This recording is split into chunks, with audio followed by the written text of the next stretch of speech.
Coucou les gens.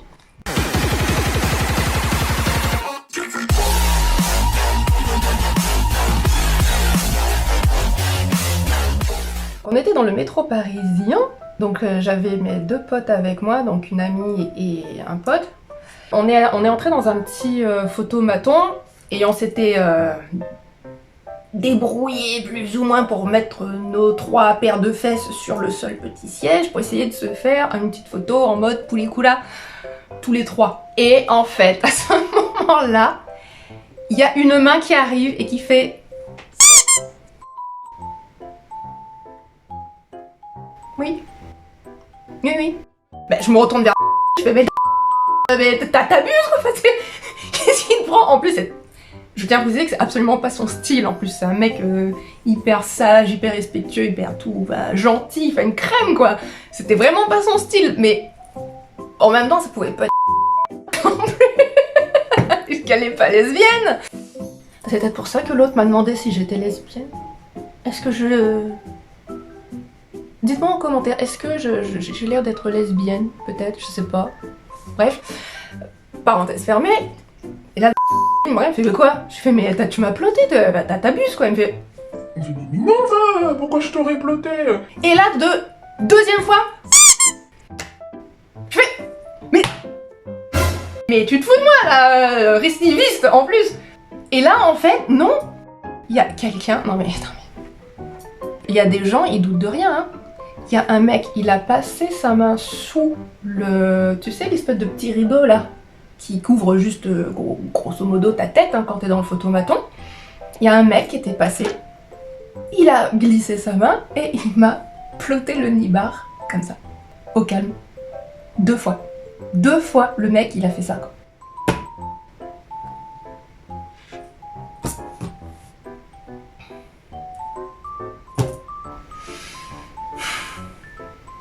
Si là vous me dites que ce n'est pas du harcèlement sexuel, bon, voilà, pour cette petite histoire. Il y en a d'autres. La suite, toujours dans le métro parisien.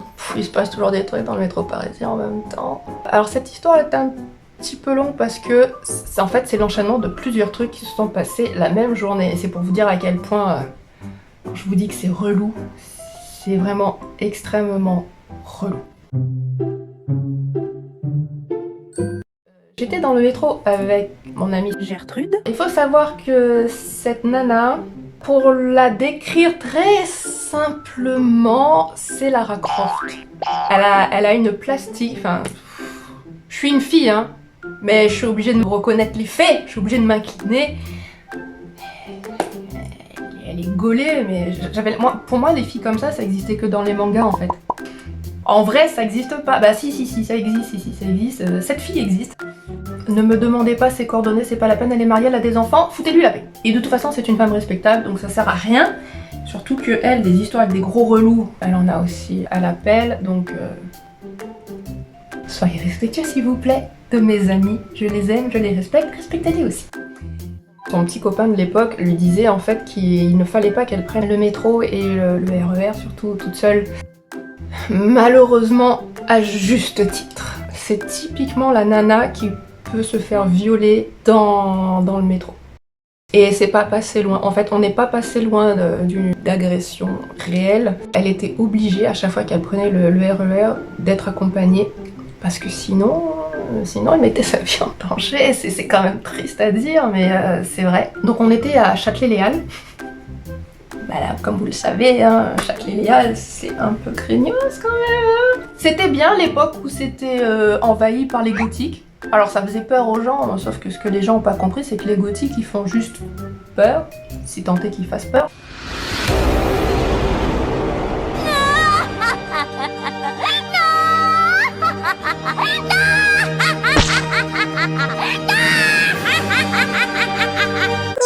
Et les gotheux, ils sont inoffensifs quoi. Par contre, l'espèce de racaille de Mantes-la-Jolie là... Moi j'étais au téléphone avec une copine parce que je cherchais une des boutiques dans laquelle on avait été précédemment, mais je me souvenais plus de l'adresse. Je tourne le dos à Gertrude. 20 secondes, 30 secondes, allez 30 secondes, soyons ouf, soyons larges. Je l'ai laissé hors de mon champ de vision 30 secondes. Je me retourne, il y a 5 mecs autour d'elle. 5 mecs, mais des grands en plus, en plus elle est plutôt petite. 5 mecs autour d'elle, ils étaient comme ça. Donne-nous ton numéro de téléphone! Donne-nous ton numéro de téléphone! Je rigole pas, c'était comme ça. Sur ce ton-là, très agressif. Puis il se rapprochait, et puis elle était là en train de se recroqueviller sur elle-même de plus en plus, quoi, en mode punaise, mais je peux pas m'échapper parce qu'il l'entourait, quoi. Et là j'étais au téléphone avec ma pote, j'ai fait je te rappelle, j'ai une urgence. Je raccroche le téléphone, je prends Gertrude par le bras, j'ai fait on y va, et on se taille, quoi. Et là les mecs ils commencent à être vénères. Mais vénères bien, quoi, et en fait ils nous suivent. Ils commencent à nous insulter, enfin surtout moi, puisque c'est moi qui ai mis un terme à leur tentative de séduction de gentleman. Ah là, c'était moi la méchante, hein. Et là, ils commencent à nous suivre, à m'insulter. C'est qui elle? C'est la grande sœur? De toute façon, elle est même pas bonne. Parce que si tu crois que ça, c'est une insulte, le fait que tu ne me considères pas comme une meuf bonne, mais au contraire, mais c'est le plus beau compliment que tu puisses me faire. Je n'ai pas envie d'être bonne dans les yeux d'un mec comme toi, enfin d'un mec. Es-tu encore un être humain? Même les animaux font pas ça. Merci, quoi. J'avais une ceinture à clous. Il y en a un moment donné qui dit Ouais, toi je vais prendre ta ceinture, je vais te fouetter avec. Ah, j'étais vénère, je me suis retournée. J'ai dit viens, c'est moi qui vais te fouetter avec. Bon là ils étaient encore plus en colère, là je dis bon... Ils sont où les flics? Oui parce que d'habitude il y a toujours plus ou moins des flics en vadrouille dans Châtelet, tu vois. Là il y avait personne. C'est quand on a besoin de qui sont pas là. Les mecs ils nous suivaient et ils nous lâchaient pas, hein. Ça faisait un moment qu'on marchait. On rentre dans le premier magasin qu'on trouve, donc on rentre dans un magasin, et en fait les mecs nous attendaient à la sortie, quoi. Donc on a attendu longtemps, hein. Et même en sortant, on a vraiment bien regardé si les mecs étaient bien partis, parce que ça aurait été un petit peu chaud patate quand même. J'ai raccompagné Gertrude en métro, et là pareil, il y avait encore des mecs relous dans le wagon qui essayaient juste de se la faire. Et on va être honnête, leur but c'était de se la faire. Et là pareil, j'étais en mode pitbull, quoi. Moi j'étais en train de monter la garde, quoi. J'ai dit, mais en fait, mais toi t'as besoin d'un garde du corps, tu peux pas te balader toute seule, c'est pas possible en fait. Et à un moment donné, donc, je retrouve la pote que j'avais au téléphone. Donc, on s'était redonné rendez-vous, j'étais toujours à Châtelet, devant la Fnac. Ah oui, alors ce jour-là, il faisait très chaud, et je sais pas pourquoi, je voyais plein de nanas avec des petits sorbets, des petites glaces là. Je pense qu'il y a dû y avoir une distribution de sorbets à un moment donné, parce que je voyais plein de nanas en train de sucer des glaces. Oui, ce petit détail a toute son importance. Les mecs, ça les a chauffés, mais de ouf, de voir juste des nanas manger des glaces. Et quand tu portes un truc à forme phallique dans ta bouche... Bon, la meuf, elle fait que manger une glace, mais pour les hommes, c'est pas la même chose. Et les mecs, ils étaient hyper chauds, ils étaient vraiment en mode chacal, mais tu le sentais, hein, il y avait vraiment une tension, tu sentais que les mecs, ils étaient en chasse, ils avaient faim. Ma pote, donc elle arrive, on commence à discuter, et là, elle reçoit un coup de fil. Il y a un groupe de mecs qui arrivent, et là, en fait, ma pote, elle se retourne, parce qu'elle était en train de téléphoner, donc elle se retourne, et là, le mec, je vais même pas exagérer, je vous jure, il a fait ça, comme ça, pour de vrai. Il regardait ses fesses, comme ça. Et là, il me regarde, il me fait... Ah mais ta copine, elle a un boule. Ah, on a envie d'aller dedans, hein. Oh punaise. Là, j'étais vénère parce que déjà, il y avait les mecs du matin qui nous avaient chauffé, là, qui m'avaient gonflé là, avec avant. Les mecs dans le métro. Là, devant la Fnac, j'ai dit non, là... Là, ça va bien 5 minutes, mais là, je commençais vraiment à monter dans les tours. Là, j'en pouvais plus, en fait. Là, je supporte pas, en fait, ce manque de respect. C'est même pas de moi qui parlait. Mais c'est pas le problème, en fait. C'est le fait que tu parles comme ça d'un être humain tout court. Je trouve ça, inacceptable. Et en plus, si c'est mon ami... c'est quelqu'un que j'aime, donc fatalement... non, tu manques pas de respect aux gens que j'aime. En plus, devant moi, comme ça, ouvertement, mais... De quel droit? Que tu le penses, c'est déjà une chose, Mais en plus que tu permets de le dire comme ça, sans honte, sans rien, sans filtre en fait. Le mec, pour lui c'était normal quoi. Et en plus j'avais vu le mec, il avait une alliance. Là, je le regarde, j'ai fait mais t'as une alliance, t'as une femme non? T'as qu'à te satisfaire avec ta femme. Et là il me sort. Ouais mais tu sais, nous on est des mecs et on a besoin de baiser. Il m'a sorti ça comme ça. Je vous jure, il m'a dit ça. Bah je l'ai regardé droit dans les yeux, j'ai fait eh ben écoute, t'as une main droite, t'as qu'à t'en servir. Et là-dessus, bah, rebelote, j'ai pris ma pote par le bras et on est parti quoi. Ah non mais c'est élégant hein, c'est extrêmement élégant là, franchement les mecs, quand vous accossez des filles, je sais pas où est-ce que vous avez vu que ce genre de technique ça marchait, je sais pas qui vous a suggéré que c'était une bonne méthode, mais arrêtez ça hein, c'est ignoble, enfin c'est juste ignoble. On se sent vraiment sali dans ce genre de situation et non pour moi c'est pas acceptable. Une dernière anecdote, là cette fois c'était dans le bus. Il y a un mec qui s'est assis à côté de moi et en fait il avait les mains dans les poches de son pantalon. Déjà il me collait vachement, c'était un peu gênant déjà de base. Et surtout en fait avec la main qui était dans la poche, en fait il me caressait la jambe. Et avec l'autre main, je vous laisse deviner ce qu'il faisait. Alors certes la main était dans la poche, mais je peux vous faire un dessin hein, le mec il était en train de se faire plaisir.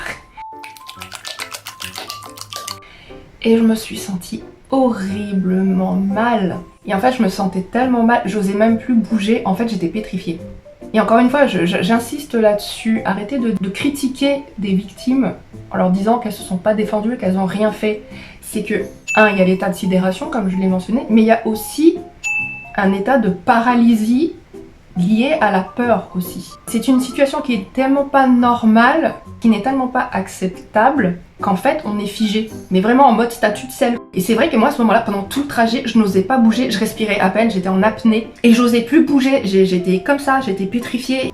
J'aurais pu effectivement lui dire mais dégage ou je sais pas, mais je ne pouvais plus bouger du tout. Je suis arrivée chez mon mec, mais en fait par contre là j'étais en larmes. Donc je lui ai raconté ce qui s'était passé, il était vénère quoi, là, il était furieux.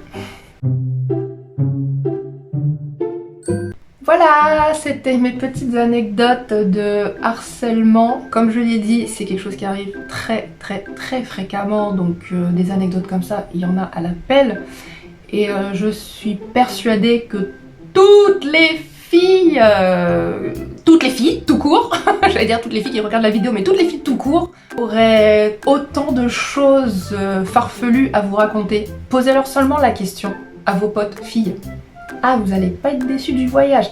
Vous allez voyager. Franchement, autour d'un petit apéro avec un petit verre, des apéricubes, vous passez une super soirée. Et puis encore une fois, les filles, si vous avez envie de vous lâcher, allez-y. Encore une fois, attention. Mimi Psychologue, ouvert de 8h à 19h. Pour toute consultation, je prends la carte vitale, la carte bleue et les chèques et règlements en espèces sont également acceptés. Trêve de plaisanterie, les filles, prenez soin de vous. Les hommes, respectez-nous. Et respectez-vous vous-même aussi, ayez un petit peu d'orgueil. Parce que je pense que les mecs qui se rabaissent à ça manquent cruellement d'orgueil. Ayez suffisamment d'ego et suffisamment d'amour pour vous-même et de respect pour vous-même pour ne pas vous abaisser à ça. Respectez-vous vous-même et respectez les femmes et vous verrez que elles vous le rendront. Si maintenant vous doutez toujours de la raison pour laquelle les femmes vous envoient bouler quand vous demandez votre chemin, quand vous demandez l'heure, j'espère que cette vidéo vous aidera à comprendre pourquoi les filles sont sur la défensive.